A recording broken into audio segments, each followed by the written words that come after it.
Amém, irmãos? 1 Pedro, capítulo 4, nós vamos ler todo esse capítulo. Assim nos diz a palavra do Senhor.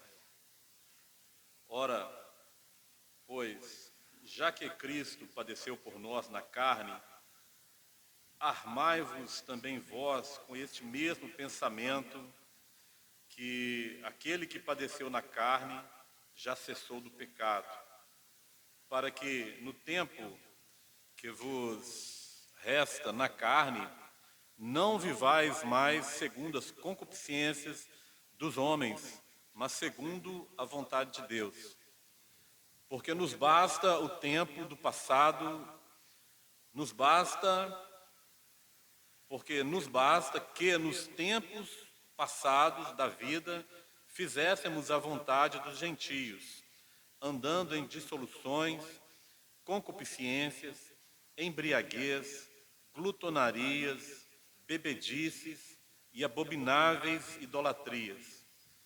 E acham estranhos não correrdes com eles no mesmo desenfreamento de dissolução, blasfemando de vós, os quais hão de dar conta ao que está preparado para julgar vivos e mortos, porque por isso foi pregado o Evangelho também aos mortos, para que, na verdade, fossem julgados segundo os homens na carne, mas vivessem segundo Deus em espírito.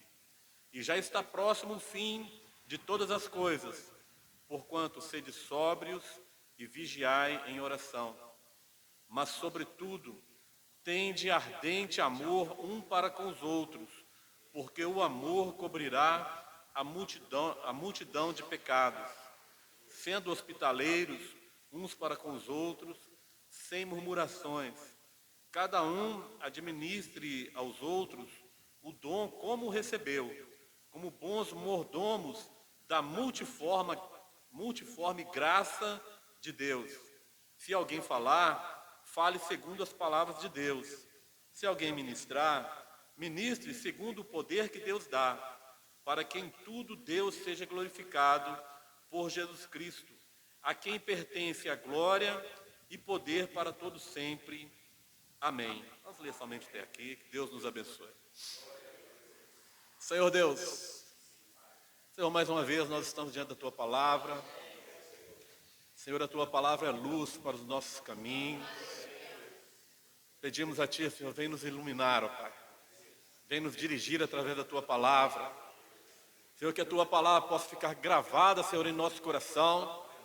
E que ela possa servir de proveito, Senhor, onde quer que nós estivermos, ó Deus. Abençoa, Senhor, a nossa vida nessa manhã. Visita nosso coração e fala conosco. Nós oramos a Ti no nome do Senhor Jesus. Amém, Senhor. Amém. Os irmãos podem se sentar.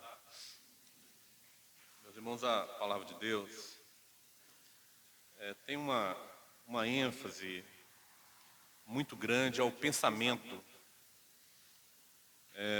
Principalmente aqui, já mais no final da palavra de Deus, nas cartas ali, nós vemos uma ênfase colocada pelos discípulos, pelos apóstolos, a respeito do pensamento dos homens. A respeito do nosso pensamento. Porque é a partir do nosso pensamento que se consuma todas as coisas na nossa vida. Primeiro é o pensamento que acontece, seja para o louvor e glória de Deus, ou seja, para a concupiscência e o pecado na carne. Então, a palavra de Deus dá uma ênfase muito grande, nós devemos nos vigiar nos nossos pensamentos. Que nós estejamos sempre pensando nas coisas que são de cima e não nas coisas que são da terra. A palavra diz aqui, armai-vos vós também com este mesmo pensamento.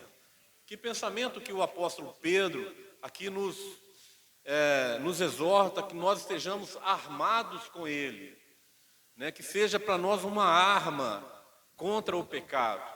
É que Cristo já morreu, já padeceu por nós uma vez e levou sobre si nossos pecados e nos libertou desse pecado que nos traria a morte se nós continuássemos na prática desses pecados, da concupiscência, da carne, né, das idolatrias, né? Se nós já fomos um dia libertos, que isso seja o nosso pensamento principal, que isso seja para nós uma arma contra o pecado. Armai-vos deste pensamento, que se um já padeceu por nós, então todos nós padecemos juntos. E se Cristo ressuscitou, também nós que estamos em Cristo Jesus, nós já ressuscitamos para uma vida transformada, para sermos uma nova criatura diante de Deus. Não mais vivemos para o pecado. Para o pecado nós já fomos crucificados com Cristo. Cristo já morreu, já padeceu na carne por nós. E nós precisamos então ter esse pensamento firmes conosco, que isso seja uma arma para nós, sabermos que Cristo pagou pelos nossos pecados. E hoje nós podemos ser livres do pecado. Se nós nos colocarmos diante de Deus e confessarmos a Ele nossas falhas, nossos pecados, a palavra de Deus vem dizer que Ele é fiel e justo para perdoar todos os nossos pecados. Porque um já pagou por nós. Então o nosso pensamento, ele precisa estar voltado para essas coisas, e não para as coisas que são da terra, não para as concupiscências. Porque por aí entra tudo na nossa vida. A consumação dos nossos atos, das nossas palavras, elas primeiro acontecem no nosso pensamento, na nossa mente. Então por isso essa preocupação de Deus com a nossa mente, com o nosso pensamento. Né? O salmista Davi, ele vem falar a respeito da mente dele, né? Ele fala assim: sonda-me, ó Deus, e vê se há em mim algum caminho mau. Às vezes o nosso pensamento nos trai, a nossa mente, a nossa memória, às vezes nos trai nessas condições. Às vezes nós estamos vivendo um pecado que talvez nós não lembramos mais, mas é um pecado que ainda não foi confessado diante de Deus. Eu costumo dizer lá de 1970, né? Tem muitos aqui que não passaram por esse tempo, né? Mas um tempo antigo na nossa vida. Né? Um momento, como diz a palavra, em que nós vivíamos em dissoluções, em contendas, né? em bebedeiras, em glutonarias, em idolatrias, né? Em fornicação e coisas dessa natureza. Às vezes ainda não foi confessado a Deus. A palavra nos fala que se nós confessarmos, nós seremos perdoados. Mas se nós não confessarmos, é pecado para a morte. Porque se nós vivermos com esse pecado embutido na nossa mente, né, e sem nós confessarmos a Deus, nós estaremos caminhando para a morte, sendo traídos pela nossa mente. O salmista Davi, lá no Salmo 51, ele vai dizer que enquanto eu calei o meu pecado, os meus ossos se derreteram. Mas ele afirma que quando ele confessa o seu pecado diante de Deus, e de uma forma sincera, íntegra, então ali ele tem nova vida, ele é renovado. Assim é a nossa vida. Enquanto nós vivemos em pecado, nós vamos nos derretendo, os nossos ossos, a nossa vida diante de Deus, a nossa estrutura, ela vem sendo derrubada por causa de um pecado que está escondido. E muitas vezes nós não lembramos mais, quem sabe, de uma pessoa que por uma palavra nós ofendemos essa pessoa, e isso está dentro de nós, continua conosco, e às vezes nós passamos pela vida achando que já se passou muito tempo e que está tudo certo, mas na verdade nós precisamos pedir a Deus: sonda-me, ó Deus, e se tiver algo dentro de nós que precisa ser colocado diante de Deus, talvez, quem sabe, diante dos homens, talvez é uma pessoa que você precisa pedir perdão, declarar, que o Espírito Santo de Deus possa nos fazer lembrar dessas coisas, mesmo que tenha passado muito tempo. Isso é mais ou menos igual o nome lá no SPC, né? Passa 5 anos, a pessoa acha que a dívida está esquecida. não está esquecida não, a dívida permanece lá. Você permanece ainda um devedor com aquela instituição. Da mesma forma, a nossa vida diante de Deus, o tempo não é capaz de apagar os nossos pecados. A única coisa que apaga os nossos pecados é se nós confessarmos a Deus e se nós reconhecermos que o sangue do Senhor Jesus que foi derramado por esse pecado, assim então é que nós somos perdoados. Não é porque o pecado é antigo que nós já estamos livres dele. Nós precisamos confessar os nossos pecados. Então nós precisamos ter uma vigilância quanto ao nosso pensamento. Tiago, lá no capítulo 1 de Tiago, no versículo 15, ele vai dizer que mais cada um, versículo 14, cada um é tentado quando é atraído e engodado pelas suas próprias concupiscências. Depois, havendo a concupiscência concebido, dá à luz o pecado. E o pecado, sendo consumado, gera a morte. O que Tiago está dizendo aqui? Que cada um de nós somos tentados naquilo em que nós somos fracos. Nós não somos tentados naquilo que nós não temos problemas. Alguns é tentado a respeito da idolatria, outros é tentado a respeito da pornografia, alguns são tentados a respeito do roubo. Então, cada um de nós somos tentados onde nós somos fracos. E o adversário das nossas almas, ele conhece muito bem os nossos pontos fortes e os nossos pontos fracos. Como sendo homens e tendo as nossas limitações, temos as nossas fraquezas. Mas é por isso que o apóstolo Paulo vem nos dizer que quando nós somos fracos, nós somos fortes. Mas quando nós somos fortes, aí nós somos fracos. Parece algo contraditório, mas é a pura verdade. Quando nós achamos que nós somos fortes, nós não temos dependência de Deus e do seu Espírito. Nós nos achamos capazes. Aí o adversário é mais forte que nós.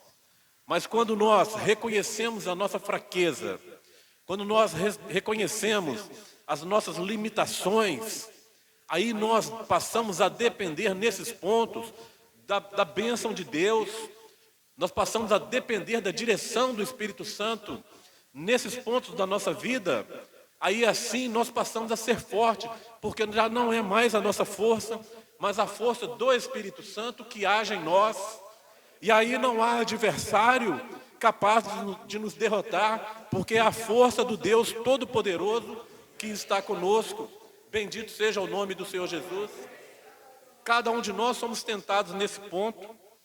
E a palavra fala que havendo a concupiscência concebido, ou seja, aquilo que nós temos a nossa fraqueza, quando isso é concebido e é dado à luz, é exposto, aí então é que vem o pecado. E vindo o pecado, a consequência do pecado, que é a morte. Nós precisamos estar vigilantes nesse ponto. Então o nosso pensamento está sempre voltado para as coisas que são do céu. Sempre voltado para a eternidade. Porque é lá que está o nosso alvo, o nosso objetivo. Nós queremos caminhar até chegar ao encontro com o nosso Deus. Louvado seja o nome do Senhor. Então aqui a palavra está dizendo que Cristo, Ele já passou por isso por nós, Ele já sofreu na carne. Agora a nós já nos basta o tempo que nós vivemos longe dos caminhos do Senhor. Nós vivemos um dia distantes dos mandamentos do Senhor. Cada um errava de acordo com a sua concupiscência. Cada um ia de acordo com aquilo que ele achava que era melhor para a sua vida. Esse tempo ele já passou na nossa vida. Agora nós precisamos viver segundo a vontade de Deus e segundo a direção do Espírito Santo. Nós temos que esquecer esse tempo em que nós vivemos longe dos caminhos do Senhor. Esse tempo ele já não tem mais valor na nossa vida. Tudo aquilo que nós vivemos antes de conhecer a Deus e antes de aceitar o sacrifício do Senhor Jesus sobre a nossa vida, antes de aceitar esse sangue poderoso que pode nos livrar de todo o nosso pecado, isso já não tem mais valor, isso já não vale nada. Paulo, ele vem dizer que todas as coisas que ele viveu antes de ter uma experiência com o Senhor Jesus, um encontro real e verdadeiro com o Senhor Jesus, Paulo vem dizer que tudo aquilo ele considerava como escória, ou seja, como esterco, algo que não tinha valor na vida dele, mesmo que fosse algo que fosse glorificado pelos homens, que fosse importante para a sociedade, mas que para Deus não tinha nenhum valor. Então agora nós vivemos um tempo diferente, nós fomos transformados, tirados de uma vida pecaminosa, onde nós andávamos de acordo com a nossa vontade, mas agora nós estamos em uma vida em que nós fazemos a vontade daquele que nos perdoou, daquele que nos tirou daquela vida. Hoje nós vivemos guiados pela mão, pelo Espírito Santo de Deus. Ele nos toma pela mão e nos guia de acordo com a vontade de Deus. Porque se deixar por nossa conta, nós estaríamos longe do caminho do Senhor. Estaríamos longe. O texto que aqui no capítulo 4 diz que a salvação é algo difícil. É algo difícil, meus irmãos, para nós alcançarmos a salvação.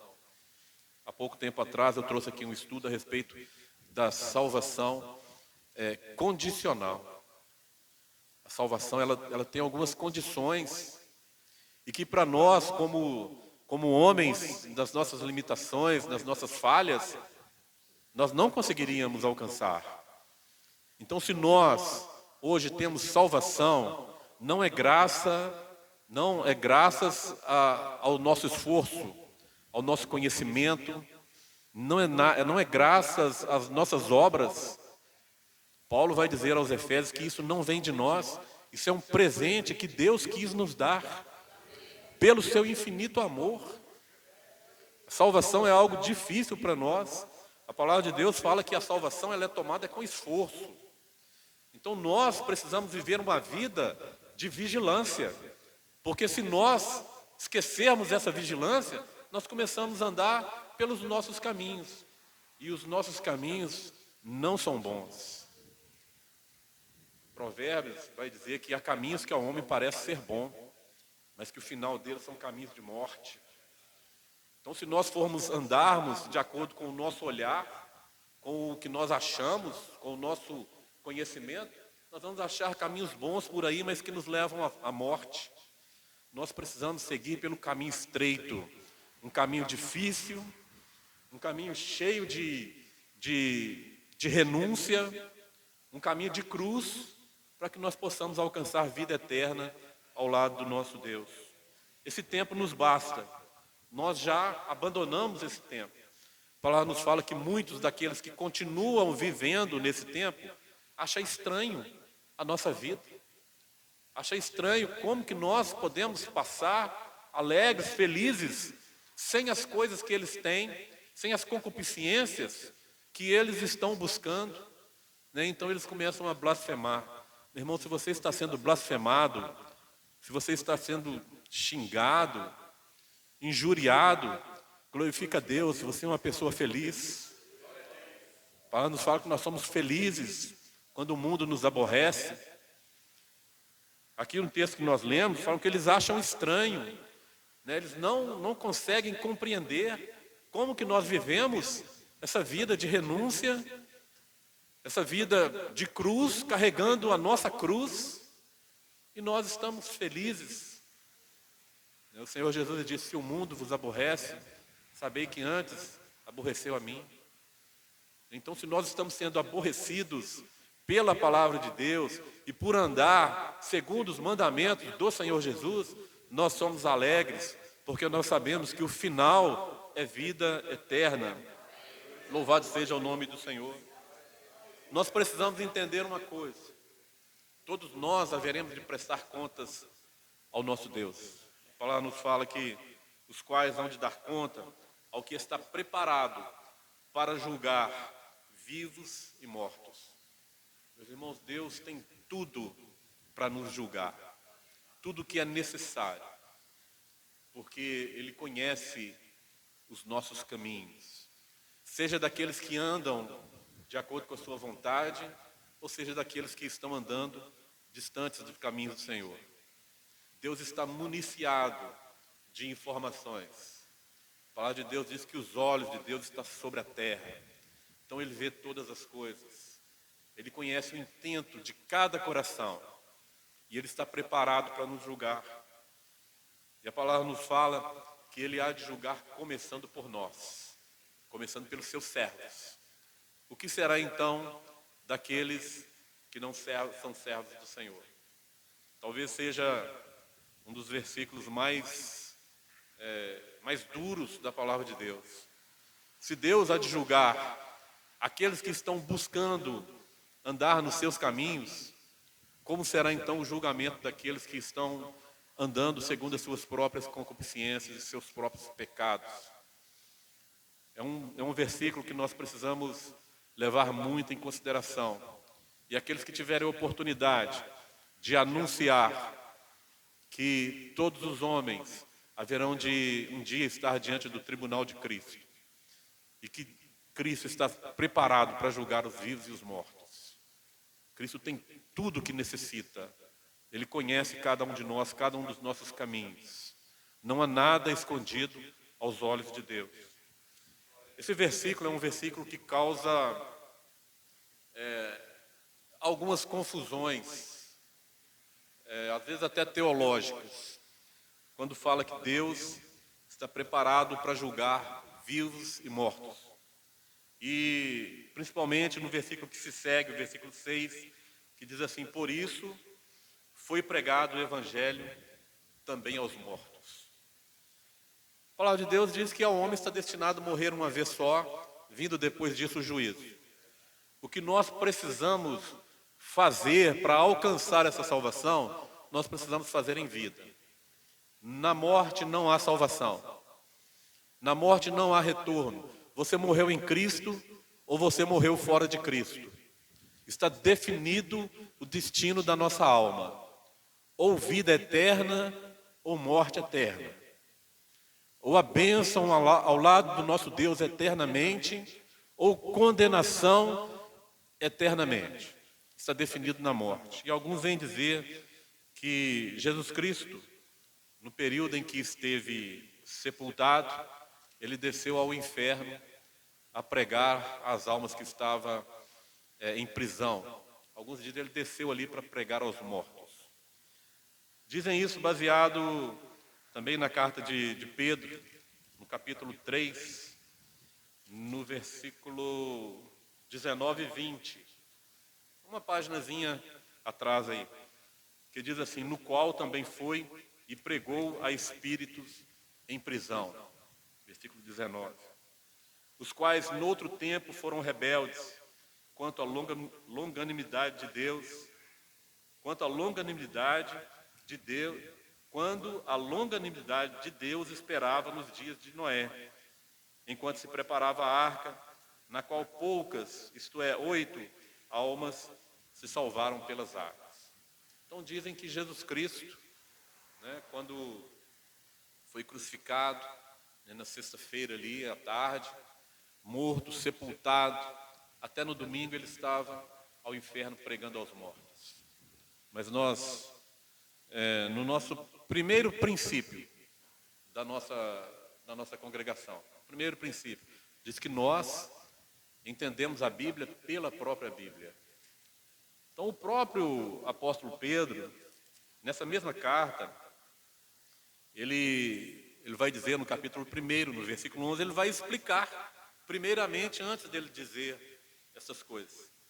Capítulo 1, versículo 11, diz assim: indagando em que tempo, ou que ocasião de tempo, o Espírito de Cristo, que estava neles, indicava anteriormente, testificando os sofrimentos que a Cristo haviam de vir, e a glória que se lhes havia de seguir. Então, em que tempo Jesus Cristo foi e pregou aos que estavam em prisão? No tempo antigo. A palavra aqui fala nos tempos de Noé como exemplo. Quando os profetas falavam da salvação, todos eles, o Espírito que estava em cada um desses profetas era o Espírito de Cristo. Então, em qual tempo Jesus Cristo foi e pregou aos espíritos, ou pregou aos mortos? No tempo em que os profetas, usados pelo Espírito de Cristo, anunciavam a salvação. A todos eles foram pregados. Indagando em que tempo, ou em que ocasião de tempo. O Espírito de Cristo ele já estava nos profetas. Então é dessa forma que Cristo foi e pregou aos mortos, àqueles que no arrebatamento, no momento do arrebatamento, estiverem vivos ou estiverem mortos. Deus há de julgar todos eles, ou há de julgar todos nós. Tanto aqueles que ficarem vivos para o arrebatamento, quanto aqueles que já morreram em Cristo ou fora dele. Então a palavra, ela vem se explicar-se a si mesma. Nós não dependemos de livros teológicos, de teólogos, para entender o que a palavra está dizendo, se nós buscarmos o entendimento na própria palavra. Então nós precisamos não dispensar a palavra de Deus em nenhum dos assuntos. Nós precisamos então estar sempre buscando orientações dentro da palavra. Entendemos a Bíblia com a própria Bíblia. É dessa forma então que nós conseguimos então esclarecer certas coisas que parecem contraditórias, mas que a palavra de Deus vem nos explicar de uma forma tão simples e tão clara. Basta estarmos atentos, lendo, meditando diariamente, continuamente na palavra de Deus. Há uma promessa para todos nós, em que nós nos alegramos cada vez que nós ouvimos. O que para muitos é um dia é uma promessa de tristeza e de dor e de angústia, para nós que somos servos de Deus, é uma promessa de alegria. É o que está no versículo 7. E já está próximo o fim de todas as coisas. Meus irmãos, já está próximo o fim. Em breve, o Senhor Jesus virá nos buscar. Por isso, nós precisamos estar vigilantes e em oração, colocando o nosso pensamento, voltando o nosso pensamento para as coisas de Deus. O fim de todas as coisas está próximo. Tudo que nós conhecemos há de passar. E nós, então, estaremos diante do nosso Deus, naquele dia em que Ele há de julgar vivos e mortos. Esse dia está próximo. Como que está a nossa vida? O conselho de Deus para o rei Ezequias: põe em ordem a sua casa. Meus irmãos, a nossa casa espiritual, o nosso templo do Espírito Santo, precisa estar em ordem. O fim está próximo. Como nós estamos vivendo esses últimos dias? Como está o nosso pensamento? Nós estamos pensando nas coisas de Deus? A nossa mente é uma mente de Cristo, como o apóstolo Paulo vem afirmar. Nós temos a mente de Cristo. Então a nossa mente, ela precisa estar sempre ocupada com as coisas de Deus, com as coisas que são do alto, porque o fim está próximo e nós haveremos de ter esse encontro com Deus. É a única certeza que o homem pode ter, é que nós teremos o encontro com Deus. Muitos dizem por aí que a única certeza é a morte. Eu não tenho certeza da minha morte. O Senhor Jesus pode voltar e me arrebatar em vida, é o que eu busco. E eu não vou experimentar a morte, pode acontecer. O meu pensamento é como o de Paulo, Paulo, quando ele fala aos Tessalonicenses a respeito do arrebatamento, ele fala assim: nós, os que ficarmos vivos, não precederemos os que já morreram em Cristo. Então nem a morte é uma certeza para aqueles que são servos de Deus, porque nós aguardamos o fim de todas as coisas, Jesus vir arrebatar a sua igreja e nos livrar dessa morte. Mas a única certeza que nós temos é que nós haveremos de prestar contas diante do nosso Deus. Nós estaremos diante do tribunal de Cristo. Então, para isso, a nossa vida precisa ser uma vida preparada, buscando as coisas de Deus e buscando andar nos caminhos do Senhor. Temos as nossas lutas, as nossas dificuldades, as nossas fraquezas, né? O espírito a natureza pecaminosa, né, ainda está presente na nossa vida. Então, por isso, nós precisamos clamar a Deus todos os momentos da nossa vida, todos os momentos, nós precisamos estar nos colocando diante da presença de Deus e buscando a sua direção, buscando as mãos de Deus sobre a nossa vida. A nossa oração é que Deus nunca retire de nós o seu Espírito Santo, porque é Ele que vem nos convencer do nosso pecado e da justiça que há em Deus. E o que acontece é que muitas vezes aqueles que são servos de Deus e que estão buscando andar nos caminhos de Deus, se apoiam tanto no amor de Deus e esquecem da justiça, esquecem que um dos atributos de Deus é ser justo. Deus é justo em todas as coisas.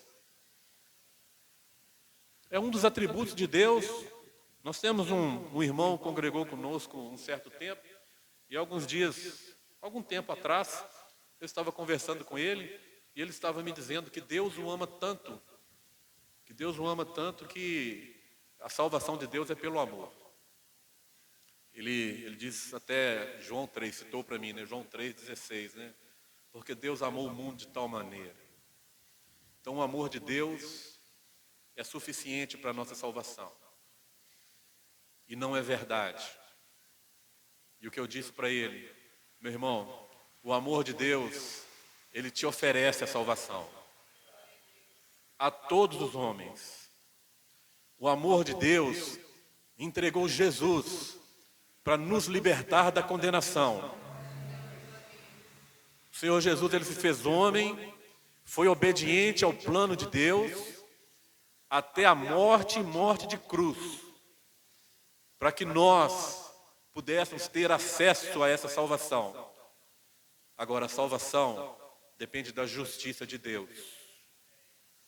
O amor disponibiliza, mas a justiça de Deus é que nos fará entrar no seu reino, através da sua graça. Não pelos nossos méritos, mas pela direção que o Espírito Santo tem nos dado.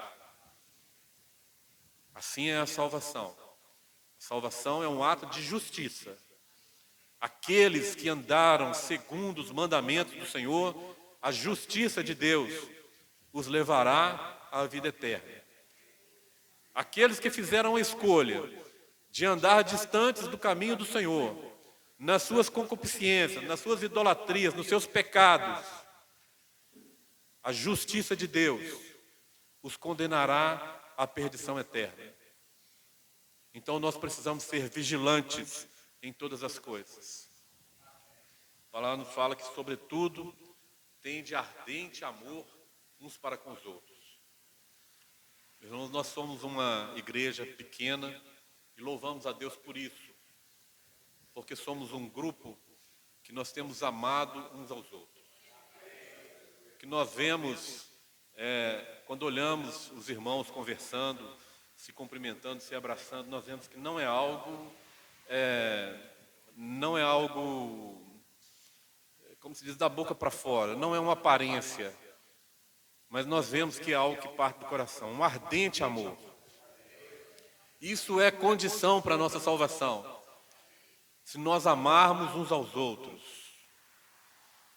E o Senhor Jesus, Ele vem aprofundar esse amor, né? No início, o Senhor Jesus diz assim, amai ao seu próximo como a ti mesmo. Mas depois o Senhor Jesus, Ele vem conhecer que nos últimos dias haveriam homens, a humanidade, muitos dos homens não amariam a si mesmos. Quantos hoje se entregam às drogas? Isso é falta de amor próprio. Então, se nós amarmos os nossos irmãos como nós amamos a nós mesmos, muitos dos homens poderiam não estar amando verdadeiramente seu irmão, porque não amam a si mesmo. né? Quando se entregam à prostituição, quando se entregam às drogas, quando se entrega ao roubo, a toda sorte de depravação, né? Isso é falta de amor a si mesmo. Então o Senhor Jesus, Ele vem aprofundar bastante essa forma de amarmos uns aos outros. E o Senhor Jesus depois Ele vai dizer: amai-vos uns aos outros como eu vos amei. E como foi que o Senhor Jesus amou a sua igreja? Ele se entregou por ela. Então não é um amor superficial, não é um amor cheio de condições humanas, mas Deus nos manda amar os nossos irmãos assim como Cristo amou e deu a sua vida por nós. Que nós possamos ter esse amor ardente no nosso coração. É condição para a salvação. E um conselho que eu dou aos irmãos: se há alguém em qualquer esfera da sua vida que você não ama, passe a orar por essa pessoa, porque é impossível você orar por alguém e você não ser cheio de amor por essa pessoa. Se tem alguém que você não tem muita intimidade, se tem alguém que você às vezes evita, meu irmão, passe a orar por ela, para que o amor possa crescer no seu coração. Não existe servo de Deus que não ama aos próximos como Cristo amou a igreja, de doar a sua vida pelos nossos próximos. Quem pode fazer isso? Deus nos deu exemplo e fez por nós.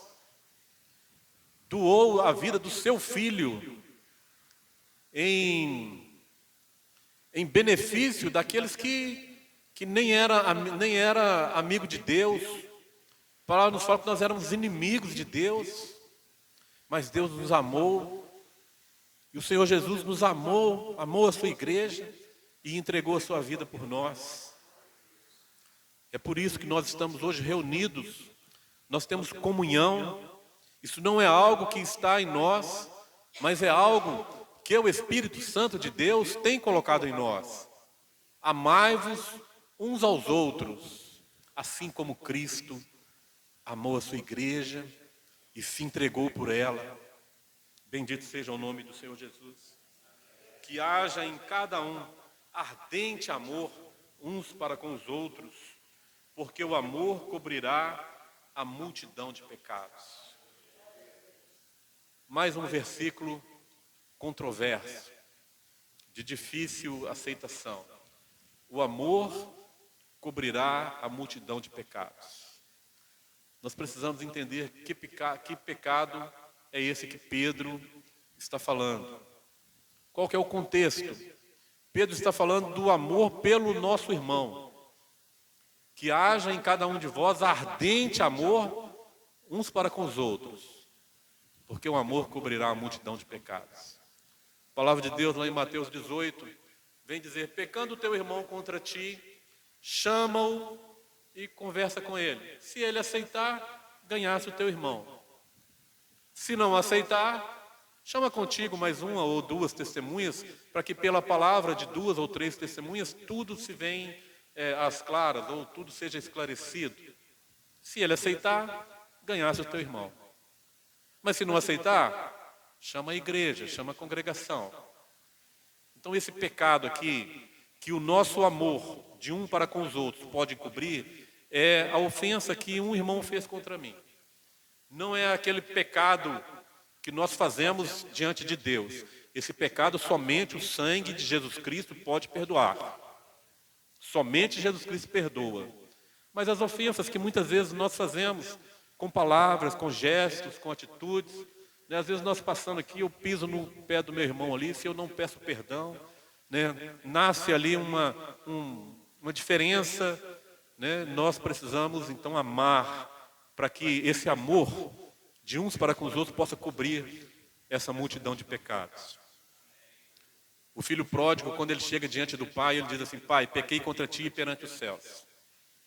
Que nós precisamos entender que cada vez que nós pecamos contra nosso irmão, nós também pecamos contra Deus. Mas nem sempre que nós pecamos contra Deus, nós pecamos contra o nosso irmão. Nem sempre. Então há pecados que nós precisamos, primeiramente, acertar entre nós, para depois nós chegarmos diante de Deus. Se nós temos alguma diferença, ou se nós tivermos no futuro alguma diferença uns para com os outros, que esse amor ardente possa nos levar à conciliação, a pedir o perdão, e é esse amor que vai encobrir esse pecado. Esse amor somente encobre. Quem vai retirar o pecado da nossa vida é o sangue que foi derramado na cruz do Calvário. Somente esse sangue retira de nós o pecado e a consciência das obras mortas. Então, quando nós temos alguma diferença com os nossos irmãos, nós precisamos acertar isso, para que o poder do sangue do Senhor Jesus possa agir na nossa vida.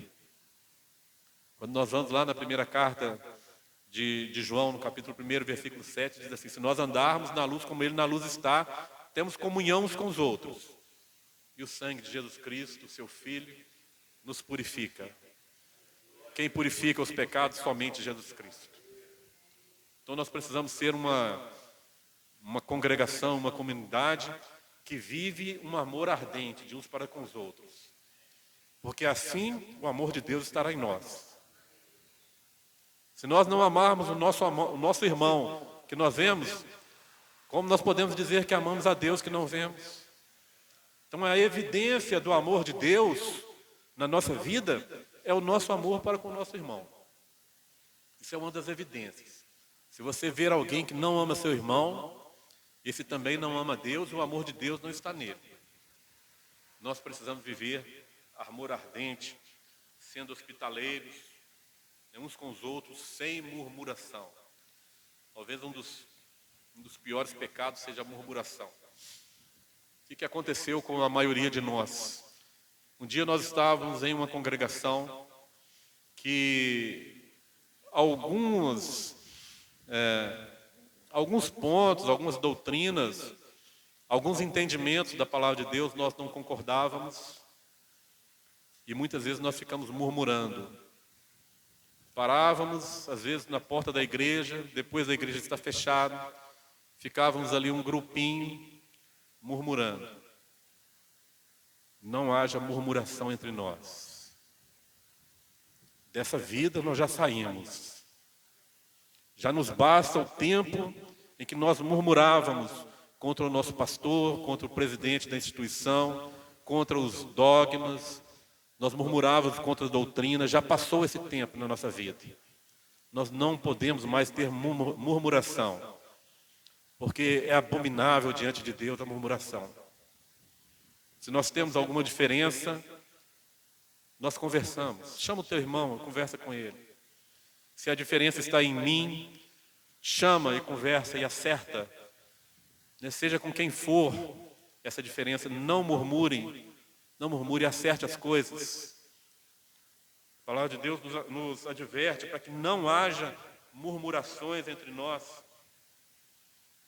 E depois Paulo vem dizer a respeito do dom que Deus colocou em cada um de nós, do chamado que Deus nos fez. Deus chamou um para estar aqui à frente, outros para estar em intercessão, outros para o louvor, outros para o trabalho de crianças.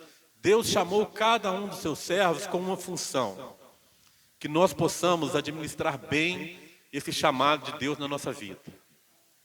Quem administre, como administre aos outros, o dom como recebeu, como bons mordomos da multiforme graça de Deus. Se alguém falar, fale segundo as palavras de Deus. Não me venha aqui trazer uma profecia que Deus não falou contigo. Se falar, fale aquilo que Deus falou com você. Há pouco tempo nós tivemos uma profecia que não se cumpriu. E a palavra de Deus diz que a profecia que não se cumprir não foi a palavra que Deus falou. Então nós precisamos falar aquilo que Deus falou conosco. E se Deus falou com você, meu irmão, não esconda, não fique calado, seja com quem for. Se Deus falou, chame a pessoa e vamos tratar aquilo que Deus falou. Cada um administra o dom como recebeu. como mordomos. Nós precisamos entender isso. Nós somos mordomos da graça de Deus. Nós não somos donos de nada.